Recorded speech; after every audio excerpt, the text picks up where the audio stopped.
El primer día de la semana, dos de los discípulos iban a un pequeño pueblo llamado Emaús, situado a unos 10 kilómetros de Jerusalén. En el camino hablaban sobre lo que había ocurrido. Mientras conversaban y discutían, el mismo Jesús se acercó y siguió caminando con ellos, pero algo impedía que sus ojos lo reconocieran. Él les dijo: ¿qué comentaban por el camino? Ellos se detuvieron con el semblante triste y uno de ellos, llamado Cleofás, le respondió: tú eres el único forastero en Jerusalén que ignora lo que pasó en estos días. ¿Qué cosa? Les preguntó. Ellos respondieron: lo referente a Jesús el Nazareno, que fue un profeta poderoso en obras y en palabras delante de Dios y de todo el pueblo, y cómo nuestros sumos sacerdotes y nuestros jefes lo entregaron para ser condenado a muerte y lo crucificaron. Nosotros esperábamos que fuera Él quien librara a Israel. Pero a todo esto ya van 3 días que sucedieron estas cosas. Es verdad que algunas mujeres que están con nosotros nos han desconcertado. Ellas fueron de madrugada al sepulcro y al no hallar el cuerpo de Jesús, volvieron diciendo que se les habían aparecido unos ángeles asegurándoles que Él está vivo. Algunos de los nuestros fueron al sepulcro y encontraron todo como las mujeres habían dicho, pero a Él no lo vieron. Jesús les dijo: hombres duros de entendimiento, ¿cómo les cuesta creer todo lo que anunciaron los profetas? ¿No era necesario que el Mesías soportara esos sufrimientos para entrar en su gloria? Y comenzando por Moisés y continuando con todos los profetas, les interpretó en todas las escrituras lo que se refería a Él. Cuando llegaron cerca del pueblo a donde iban, Jesús hizo ademán de seguir adelante, pero ellos le insistieron: quédate con nosotros, porque ya es tarde y el día se acaba. Él entró y se quedó con ellos, y estando a la mesa tomó el pan y pronunció la bendición. Luego lo partió y se lo dio. Entonces los ojos de los discípulos se abrieron y lo reconocieron, pero Él había desaparecido de su vista. Y se decían: ¿no ardía acaso nuestro corazón mientras nos hablaba en el camino y nos explicaba las Escrituras? En ese mismo momento se pusieron en camino y regresaron a Jerusalén. Allí encontraron reunidos a los 11 y a los demás que estaban con ellos. Y estos les dijeron: es verdad, el Señor ha resucitado y se apareció a Simón. Ellos, por su parte, contaron lo que les había pasado en el camino y cómo lo habían reconocido al partir el pan. Palabra del Señor.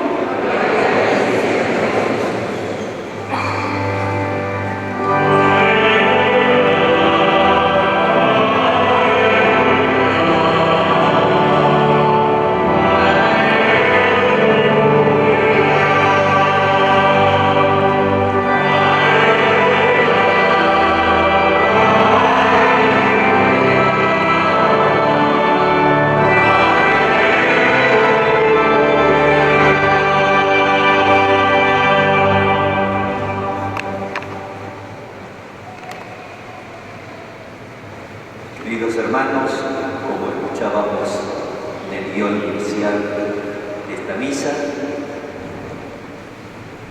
después de 50 años, en el año 67, retomamos la celebración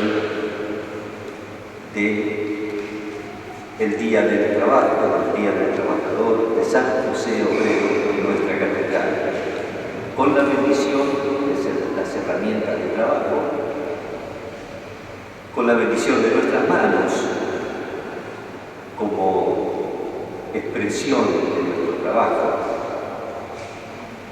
Y tenemos por allí, desde los bancos, es poco visible la figura de San José, porque está hecho de metal oscuro, una figura que hizo ser el actual Papa Francisco, que la tenemos esa imagen permanentemente en nuestro foro, representando a San José. Y tenemos también aquí delante el escudo de la Federación de los Círculos Católicos de Obreros,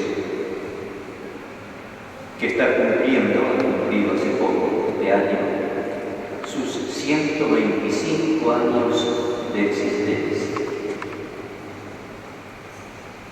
Nació a los casi 9 meses que el Papa León XIII, ubiquémonos 1891, el Papa León XIII, el gran Papa de la cuestión social, así se lo llama, escribió, nos regaló esa importantísima encíclica que por algo llevó el nombre de Rerum Novarum, o sea, de las cosas nuevas, frente a todo el proceso de transformación de la sociedad. El Papa escribe una encíclica que luego la irán celebrando todos los otros pontífices. La 40º año es a los 40 años de la Rerum Novarum, la 80ª también, el 100º también. Son todas encíclicas de los distintos, o cartas de los distintos papas, recordando aquella encíclica de 1891.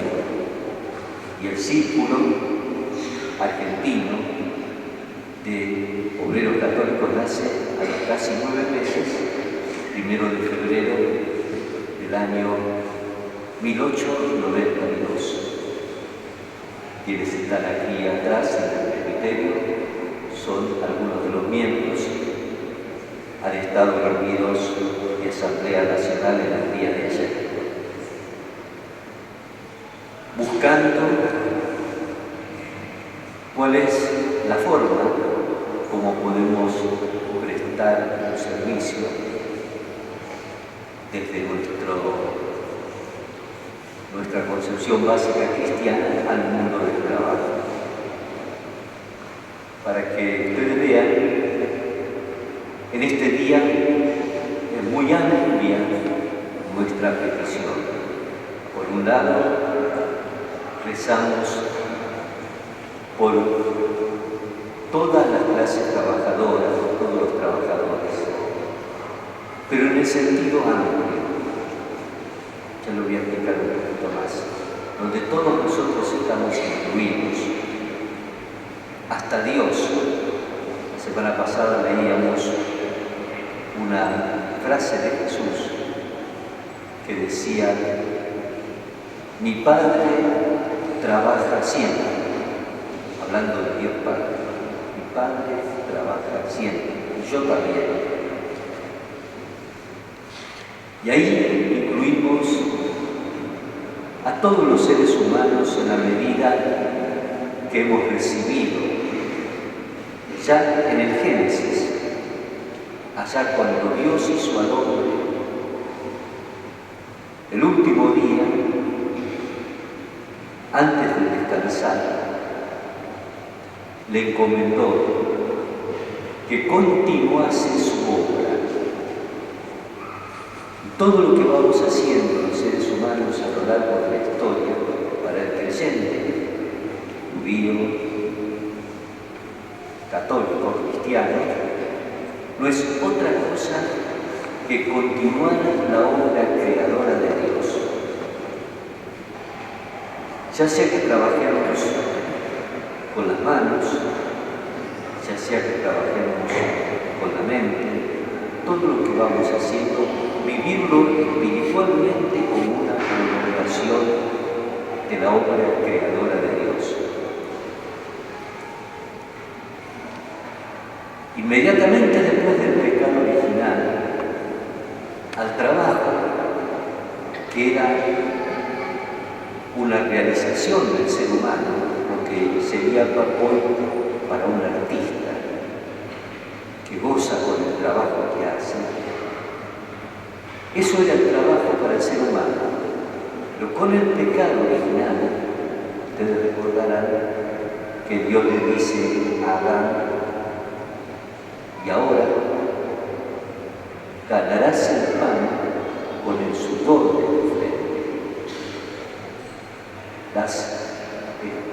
Las espinas, los cardos crecerán solos, pero tú ganarás el pan, el trigo, con el sudor de tu frente. Y ahí aparece entonces el segundo aspecto del trabajo, el trabajo como trabajoso, como algo que muchas veces nos cuesta estar contra pena. Y nosotros desde el cristianismo le agregamos otra cosa, decimos así: el trabajo es prolongación de la obra creadora del Padre y es también prolongación de la obra redentora en la cruz del Hijo. Y ahí incluimos las dificultades del trabajo. Esto lo digo para darle un marco espiritual a nuestro hacer. A veces nos gusta lo que hacemos y otras veces nos cuesta lo que hacemos. Y ahí abarcamos todo, sea la que sea nuestra vocación. Pero en este día también, al traer la problemática del trabajo, rezamos por todas las estructuras que a lo largo de la historia el hombre se ha ido creando. Rezamos por los sindicatos, rezamos por los que no tienen trabajo, rezamos sobre todo en nuestra sociedad, lo habrán escuchado, ya hay chicos que no han visto trabajar a sus padres. Ustedes saben que uno educa fundamentalmente no verbalizando, sino ejecutando. Y entonces una de las grandes preocupaciones de la sociedad es cómo ir reconstruyendo ese hábito del trabajo. Pero pedimos otra cosa más, enumeré 2 o 3 cositas, ¿no? Los sindicatos, hablo de toda la estructura de salud, de toda la estructura que compone el mundo de los sindicatos. Pero digo otra cosa más también.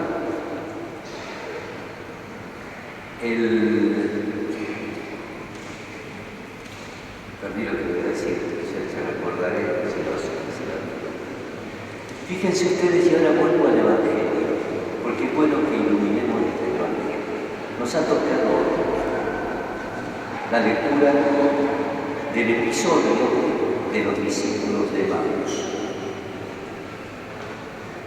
Es bueno que también lo acerquemos al fogón, digamos, a la misma temática. Va a ser un punto de aparte. Los discípulos, estos de Emaús, ya se volvían a su casa. El viernes había muerto Jesús. Pasó el sábado, pasó el domingo, estaba pasando el domingo. Él había dicho que el tercer día resucitaría. Y estos 2 discípulos, cuales aparecía el nombre de uno de ellos, Cleofás, volvían a su pueblo, a su aldea, tristes, con el rostro triste, decía la lectura. Y porque se había terminado, había fracasado el sueño en el que habían depositado su existencia. Había llegado el Mesías para ellos, que iba a ser el reino de Dios, el reino de Israel. Lo matan, dijo que iba a resucitar, no resucita. Y entonces volvamos a casa a retomar la antigua forma de vida. Todavía cuando se les acerca este personaje al que ellos no reconocen, les dice: ¿qué hablaban entre ustedes? Y ellos le contestan: nosotros esperábamos que él fuera, ya dejaron de hablar, tristes, desesperanzados, fracasados.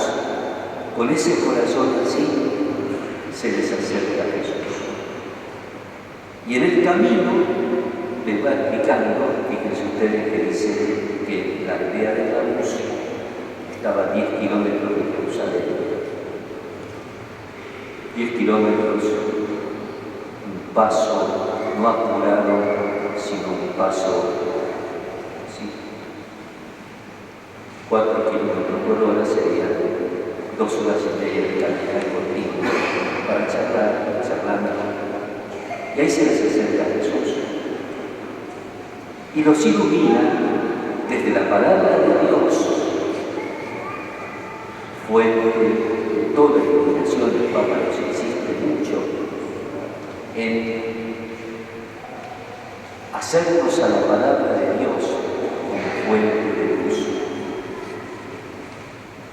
Y desde la palabra de Dios nos ilumina tomando lo que decían los profetas, decía todo el Antiguo Testamento, que eso que estaban pasando, que habían pasado, ya estaba anunciado por los profetas. Y que morirían, que resucitarían, tal como decía Isaías. Pero ellos no lo reconocen. Llegan hasta su casa y recién entonces, cuando Jesús, sentado a la mesa, es muy linda esa expresión que se ha hecho canción. Hay varias canciones que toman esta expresión de los discípulos: quédate con nosotros porque el día se acaba. Quédate con nosotros. El día no tanto como espacio temporal, sino como situación anímica. Un poco como cuando se retira Judas de la mesa del cenáculo. El evangelista dice: era de noche. Salió Judas y era de noche. No está queriendo decir que era de noche por la hora del día. Está queriendo decir que era de noche en su corazón. Se había hecho la noche. Y así los discípulos de Emaús: quédate con nosotros porque el día se acaba. Se acaba el día, se nos acaba el día. No sabemos qué será de mañana. Y el camino del hombre muchas veces está acompañado por estas noches. Ustedes, el mío, de todo. Y ahí le decimos a Jesús: quédate con nosotros, no nos dejes solos, como los iluminaste a ellos. Esta es una orientación para nuestra oración. Hay otra forma que hemos también de hacer la lectura de ese rostro desconocido. Nosotros, personificados en el rostro desconocido, que finalmente termina siendo Jesús, pero como cristianos tenemos la misión y anunciarles a los demás en su fracaso, en su dolor. Para luego Jesús nos dijo: ustedes son sal de la tierra, luz del mundo. Y le pedimos al Señor que a nosotros nos haga ese trabajo particular, que no lo pondríamos en el listado de los trabajos que tengo que hacer mañana. Es el trabajo cotidiano de animar el caminar de los demás. Eso también se lo encomendamos a San José. Y ahora termino con San José.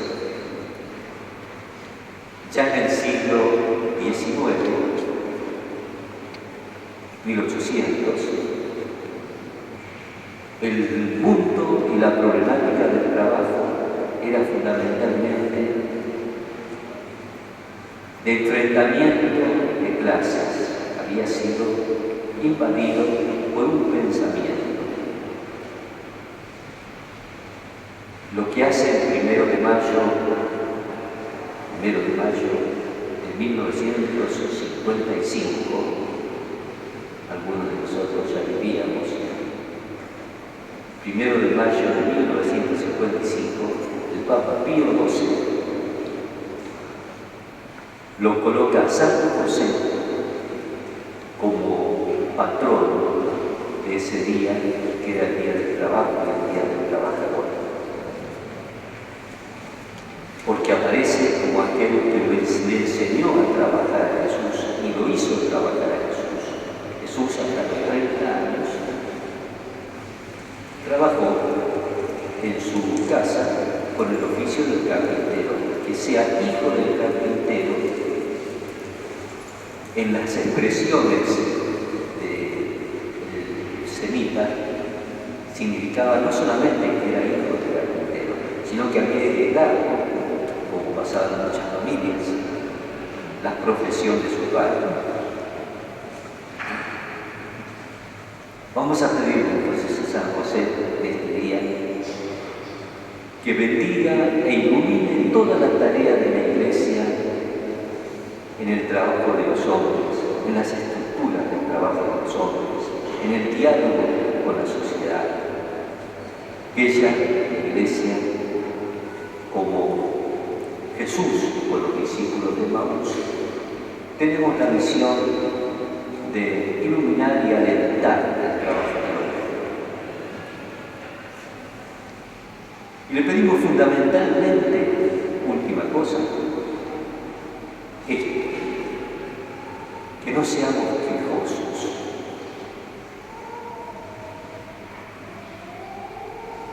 Hay una expresión que es muy gráfica.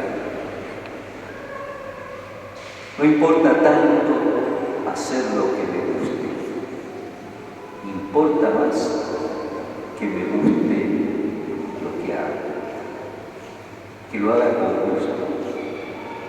Una de las cosas, por ejemplo, que siempre me ha sorprendido, mi estructura básica no es así, es ver a los trabajadores paraguayos que andan en las obras de construcción, no sé cuál. Están siempre riéndose, siempre con un chiste en la boca. Tienen una forma alegre de hacer sus trabajos. Habrá otras culturas también, yo tengo esa experiencia.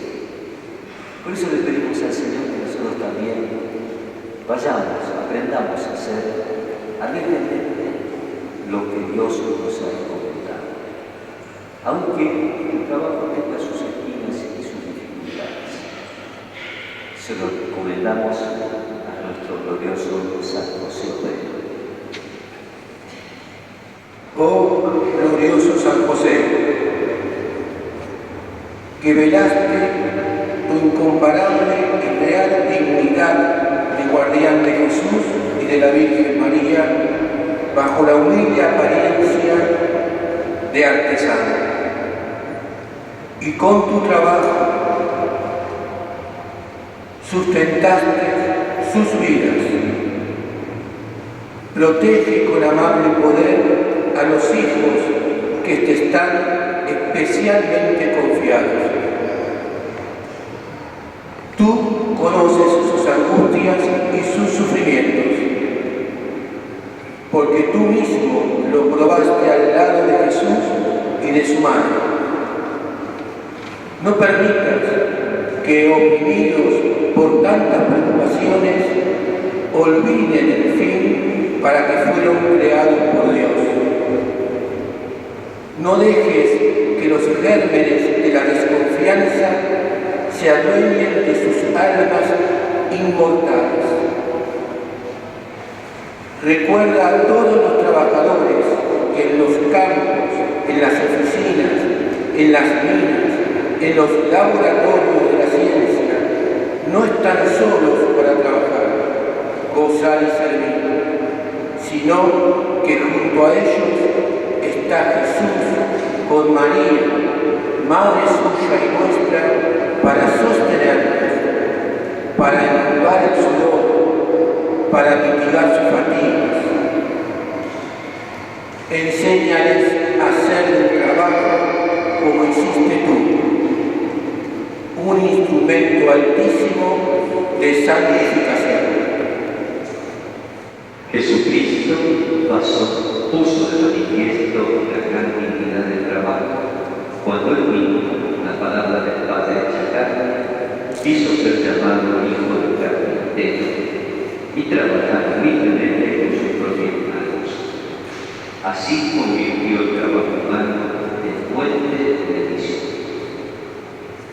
Cada uno, realizando fielmente su trabajo y todo lo que se refiere al progreso temporal y ofreciéndolo humildemente a Dios, se purifica a sí mismo, desarrolla con su inteligencia y habilidad la obra de la creación, ejercita la caridad, se hace capaz de ayudar a los que son pobres de él y asociándose a Cristo se perfecciona en el amor. A cada una de las peticiones respondemos cantando. Señor.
solemnidad de la Eucaristía.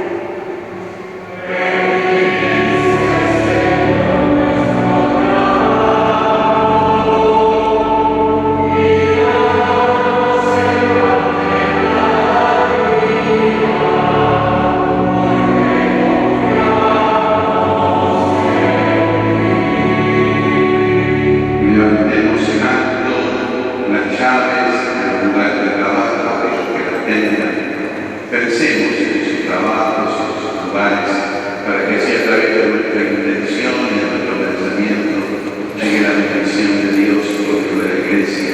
Y ofrezcamos también nuestras manos, las de todos, poniéndolas al sentido de la ofrenda, hacia abajo, con la mano hacia arriba, hasta abajo, para que también ellas, que son el símbolo de la herramienta de trabajo de nuestro propio cuerpo, sean también bendecidas por Dios.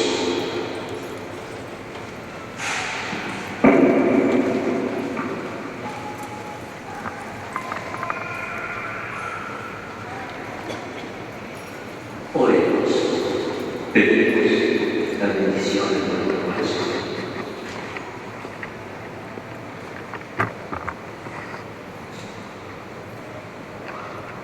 Dios, tu Hijo, por el trabajo de sus manos, elevó la dignidad del trabajo humano y nos concedió el don inestimable de colaborar con nuestro trabajo a su lugar de victoria. Concede a tus fieles la bendición que esperan de ti, para que dedicándose a transformar con habilidad cosas que tú has creado, reconozcan su dignidad y se alegren de alinear con su esfuerzo las necesidades de la familia humana para la alabanza de tu gloria. Por Jesucristo nuestro Señor.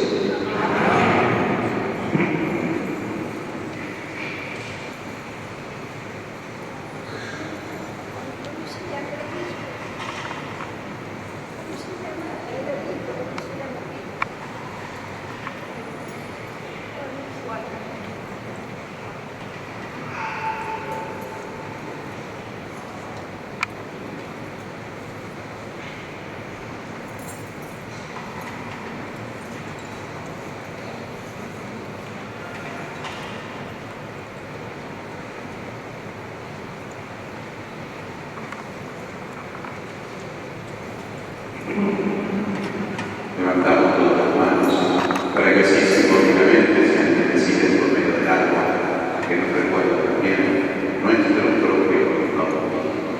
Gloria al Padre, y al Hijo, y al Espíritu Santo.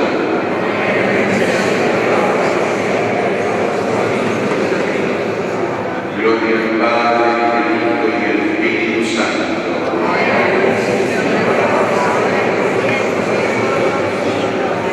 Gloria al Padre, y al Hijo, y al Espíritu Santo.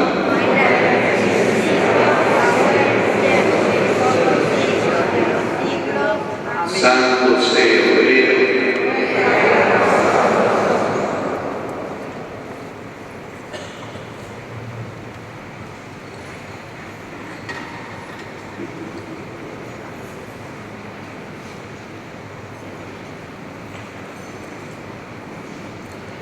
El incienso siempre se usa para marcar como símbolo en la liturgia la divinidad del objeto que es incensado, siendo principalmente el Santísimo Sacramento del altar, que es la misma persona de Cristo.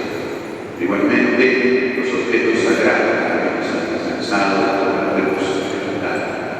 Por eso ahora también incensamos las herramientas de trabajo que nos recuerdan lo sagrado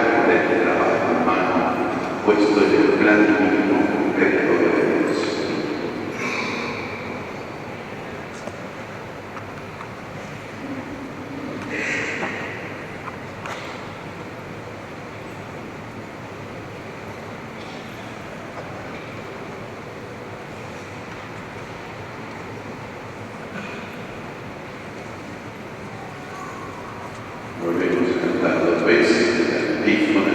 Bendice, Señor, nuestro Dios.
Dios Todopoderoso, Creador del universo, y has impuesto la ley del trabajo a todos los hombres. Concédenos que, siguiendo el ejemplo de San José y bajo su protección, realicemos las obras que nos encomiendas y consigamos los premios que nos prometes. Por Jesucristo nuestro Señor. Amén. El Señor esté con ustedes. Que la bendición de Dios Todopoderoso, Padre, Hijo y Espíritu Santo, descienda sobre ustedes, sobre sus familias, sus compañeros de trabajo y permanezca para siempre. Podemos